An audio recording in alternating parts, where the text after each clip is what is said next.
Welcome back to the Elk Shaped Gear channel. Today we're doing something a little different. We're going to talk about 3 strategies for calling in elk. We're here with Mile High Game Calls, and they're going to tell us what their top 3 strategies are and when would be the best time for you to use them. All right. Well, we were going to talk about strategies throughout the day. So we're going to have morning, we're going to have midday, and then we're going to have evening. And these are all calling strategies with a diaphragm and a bugle tube. Start with the morning. What I do anyway, these are my strategies. So my go-to, if it's an area, whether you know the area like the back of your hand, you've scouted it and you know what's going to happen, or it's an area you're going blind into. My first thing I do in the morning, strategy-wise for calling, is I start out with a cow call sequence. So I personally don't just start bugling. You don't just walk down the ridge, throw out locator bugles until... Doug Flutie on the mountain. Yeah? No. So I don't personally do that. And again, if it might be unit specific. If you're in Arizona in a prime unit and that's what they do, probably going to bugle. Over the counter Colorado stuff, which we mostly hunt, we don't want to blow out that bull first thing in the morning. You hike into a spot, he might already have cows with him. You let out a bugle, he could be 100 yards away and you don't know it. He's going to take his harem and go the other way, right? If he doesn't have to fight, quiet. Why would he fight, right? If he already has what he wants. So my strategy has always been to, which my dad taught me, was cow calls. So we'll hike into the spot, get set, range what we need to, wait for that sun to come up. We usually get in there when it's dark and listen, right? You're going to listen to the woods. Maybe they're bugling, maybe they're not. But at that point, I'll start cow calling. And I do like it'll be a lot shorter here probably, but I usually do like a 15 second to 45 second sequence. All right. Cow-calf communication. So I'll start off kind of slow.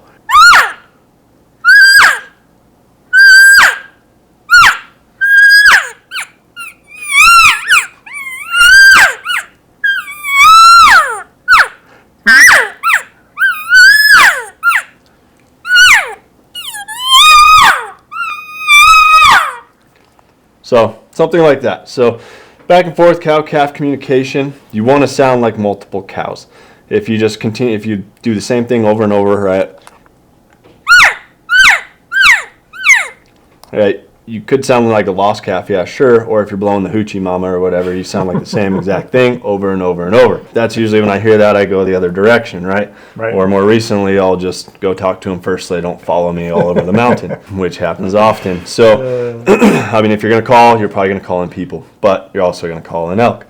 So that's my strategy, first thing, first set.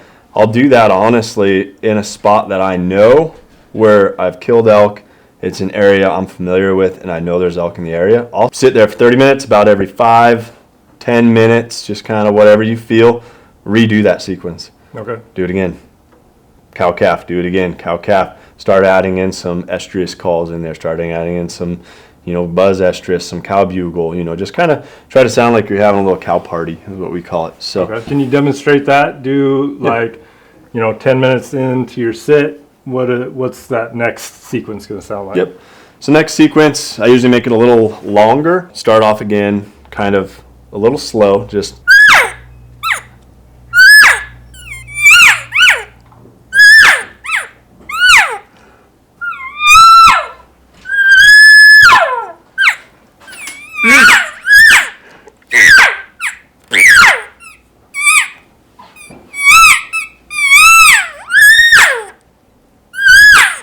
Then toward the end, kind of fade it off, right? Don't just cut and then just be silent. If you just stop right then and there, fade it off a little bit. So I just ended there, but you just kind of space it out. Space it out toward the end. Kind of work it down, right? Like they got riled up a little bit, talking, cow-calf communication. You ever been in a herd? They peak and then they kind of go back down. Mm-hmm. So seems to me it's like they got a little bit separated and then they're kind of figuring out where everybody's at, and then once they know everybody's safe or whatever, then they kind of mellow out and continue feeding or whatever they're going to do. Yep, exactly. And then again, go back if that bull is near he's more, in my experience, more apt to come into a cow versus a bull just starting off bugling, right? Okay. Now, do you find that they come in more silent, or do they bugle before they come in? Honestly, it's kind of mixed, but I would say 60-40 bugling. Okay. So 60% of the time I get a bugle, and then that adds into the next part of that strategy. If I get an answer and I do my set of cow calls, I answer him back. Okay. Like, try to sound a little more excited. So I went through a set, boom, he bugles. I don't wait that 10 minutes to call again. Right. He bugles.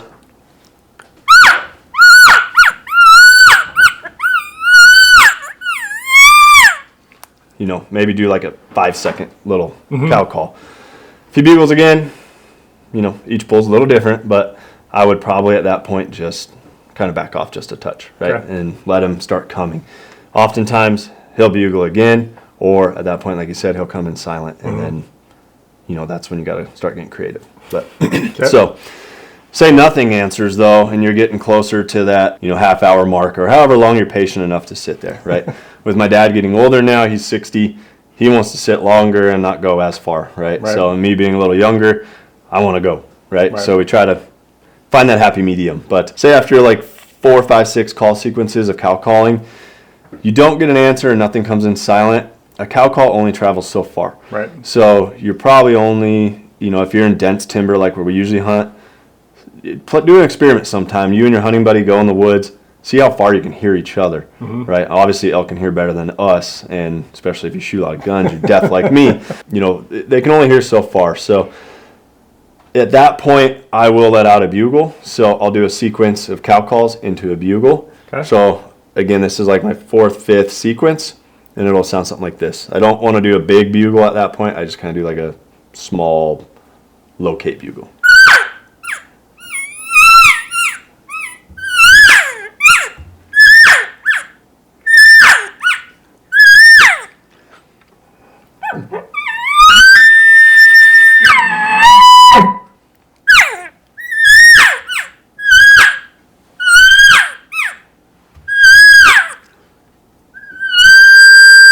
I'll do something like that. The bugle is going to carry further than your cow calls. I'll usually, when I do my sequence 2, I'll mix in cow calls through my bugle tube.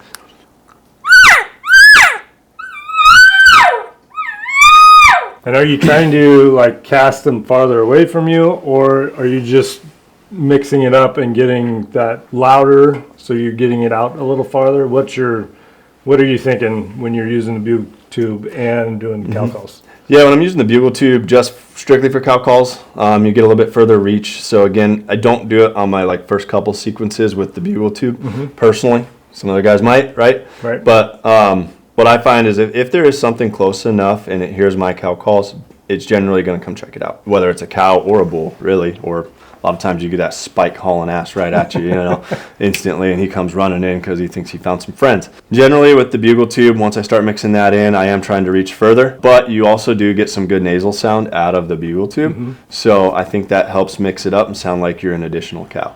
So. And do you ever put in an external call with that, or you mainly just stick with your diaphragms? So I mix that in as well. So the external call, right? I mean, it's got a soundboard on here. The diaphragm's in the middle. It's this reed right here. You can adjust the tension band to wherever you feel comfortable. But these are pretty simple to use. You just put your lips on it and blow, and it's going to make a noise. Right? More like a predator call. Right. The harder you push with it, the higher the pitch is going to go. So.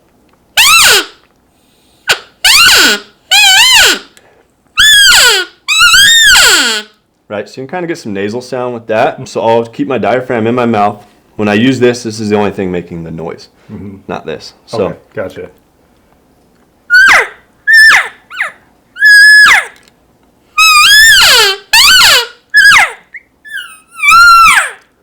Now it does get kind of hard to mix back and forth. You can sound like multiple cows. You start mixing this in as well. And I know I dogged on the hoochie mama earlier, but has a time and place too. You can squeeze that while you're doing diaphragm calls as well if that's something you choose to carry. All right, so that's your morning strategy. What's your midday strategy?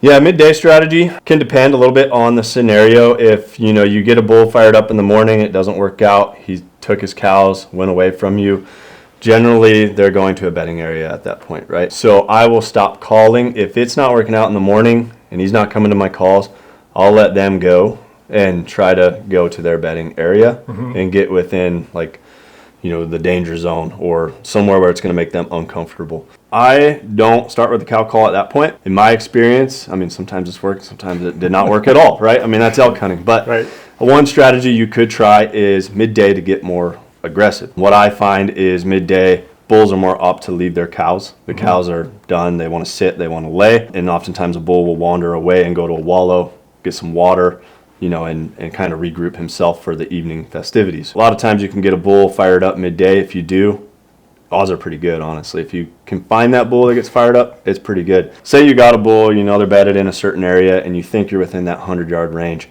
That's when I will start bugling instead of cow calling. He's not bugling, you're in the area, let out a bugle.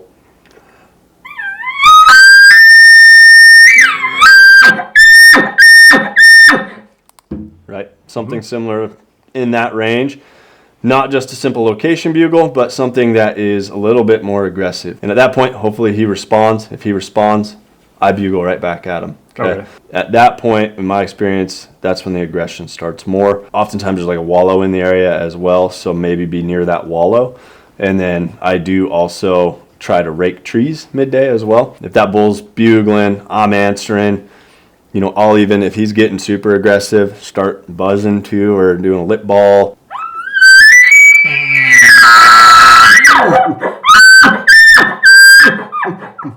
Something like that could hopefully get them fired up. Again, every bull's unique in its own way, so it might not work and you might scare him the other direction. He'll get his cows up and run away. Midday, I try to focus on firing him up. Another strategy with a bull to piss him off midday or any day, any time of day, we call it like copycat. So you try to match the same bugle he did. If he's only grunting, I grunt back at him. If he's, hitting the high note, I do that.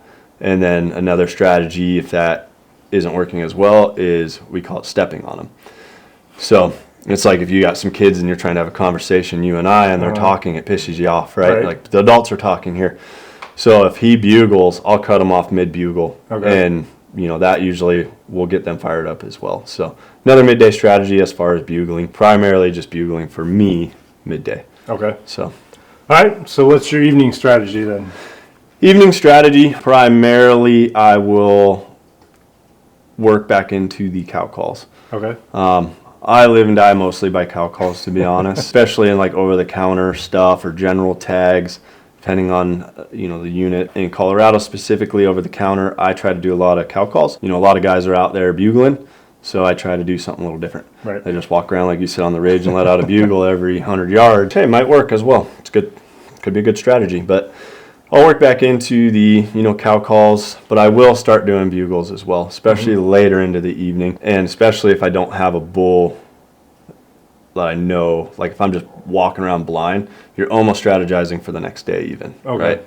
So you're more locating for the next morning hunt than calling in. What kind of terrain features or what are you looking for as far as places to set up for that evening hunt? They're bedded somewhere in an area, but can't quite get in on them. They won't touch off midday. So you kind of know there's some elk in a specific spot. Where are you going to set up? How are you going to set up? What are you looking for to up your odds of getting those elk to come in the evening? If it's an area where there's elk, and you generally know like where they bed, maybe they just weren't being vocal midday to get them fired up. Obviously, the most important thing is thermals in the morning and evening. We didn't touch on that in the morning scenario, and in midday it's kind of you play the wind best you can, right? Yeah, I would say first things first, thermals. They're obviously going to be switching midday, mid-morning, and toward the evening starting to go back up the mountains. So if you think they're in a general area, first thing you want to do, try to get above where they are. Unfortunately, it seems like most of the time when I'm elk hunting, the bulls, elk, they want to go down lower in the evening as well. So you're kind of playing. They want to follow the wind down. They want to follow the wind down. So you're above them. Some people say you can't call an elk uphill. Some people say you can't call an elk downhill. I don't know. I think you can call an elk in if he wants to come in. That scenario, I'm getting above them. where I think they are, and that's when I start, doing my call sequence again, and starting off with some cow calls.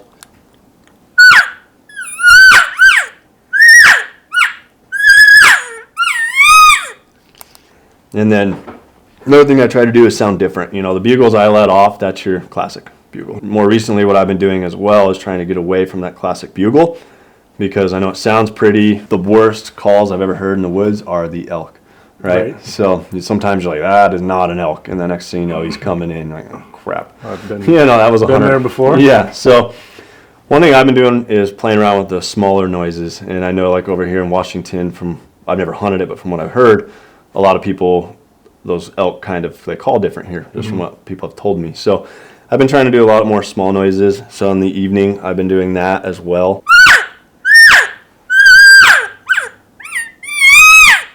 And if you cover the end of the tube a little bit, it helps dampen some of the noise. Okay. But more moan and groan, like they're chasing cows, actively like trying to breed, gotcha. right? So. Right. Mm-hmm.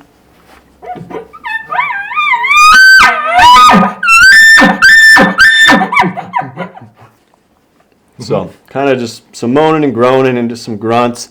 You can do some barking to bugle. That's when I just kind of start playing around more with vocalization. So,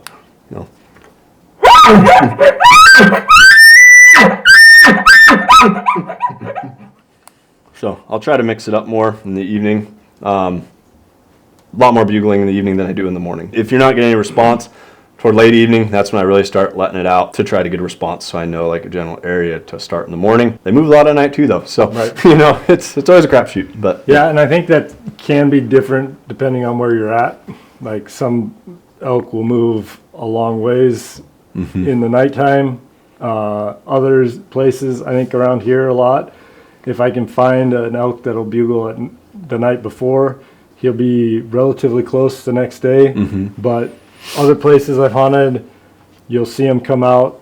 You'll be able to glass if you can glass. You'll see them come out in one area at night, and by the morning they're in a completely different drainage. There's not even an elk in that drainage that you saw them the night before. It can change depending on where in the country you're hunting. Yep. Anything else you want to share with us, strategy-wise? Yeah, one technique my dad and I started doing midday too. I didn't go into that because we don't do it very often.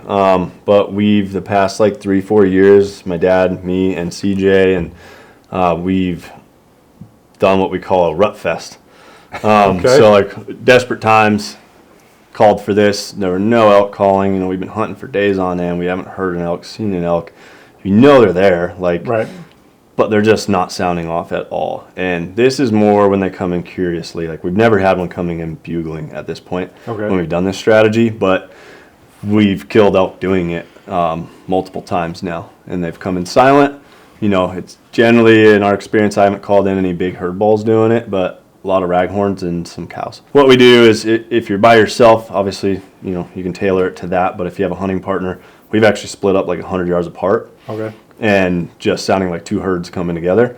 And obviously with a call company, we like to call. If you hunted with us, you'd probably be like, holy smokes, you guys call a lot. But we'll just let it out. Like we'll answer each other, step on each other, copy each other. Cow calls just sound like you're in Rocky Mountain National Park, right? Right. And we've had bulls just come in silent right to it. Some of them chasing cows, the cow trying to get away from the little bull or something, trying to get back to a herd.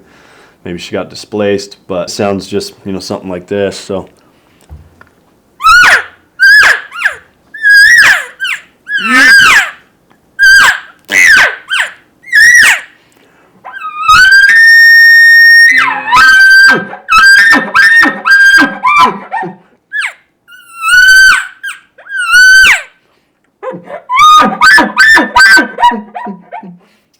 So that's a short version, but honestly, we'll go on for like a minute and just doing like all of every noise that you know how to make. And it's fun. We do call in some hunters for sure doing that. It has worked, and it's not a strategy I would do out the gate. But if times are getting tough, you could try it. We've had most success like mid-morning, so we've done through our setup. We're not finding anything. After our setup, we go about 400 yards, do another setup, 400 yards, do another setup. And then we've actually returned back, like, all right, let's go back to camp today. We returned back and hit the same spot we hit, did an elk party, or a rut fest, and Rut fest. boom, called in elk. So I don't know, it might work or it might scare every elk out of the county, but it's every strategy is different, every bull's different. All you can do is try and, you know, have the calls in your back pocket. We live and die by it where we live. You know, it's not super wide open, so we focus on calling. Yeah, I think calling can work depending on the terrain. Seems like the terrain can dictate your strategy, what's going to work the best. Really open, it's a lot harder to get them to come in to bow range, whereas when it's a little thicker, by the time they can see you, they're within bow range, and you'll be able to get a shot. So it's just a tool to have in your toolbox. Having a hunting partner is definitely the best for calling, especially open terrain. If you're hunting open terrain, you know, have your hunter out front, caller behind. Everybody knows that trick. Yeah, have the guy calling, bring the bull to you. Right. Might help out. Well, thanks for coming on. Yeah, you bet. We appreciate you watching this video. Hopefully these tactics will help you the next time you're out in the elk woods and maybe nothing's happening. Something that you've seen here might help you get an opportunity, whether that's morning, midday, or afternoon. Till next time, hope you have a great adventure on your next outing.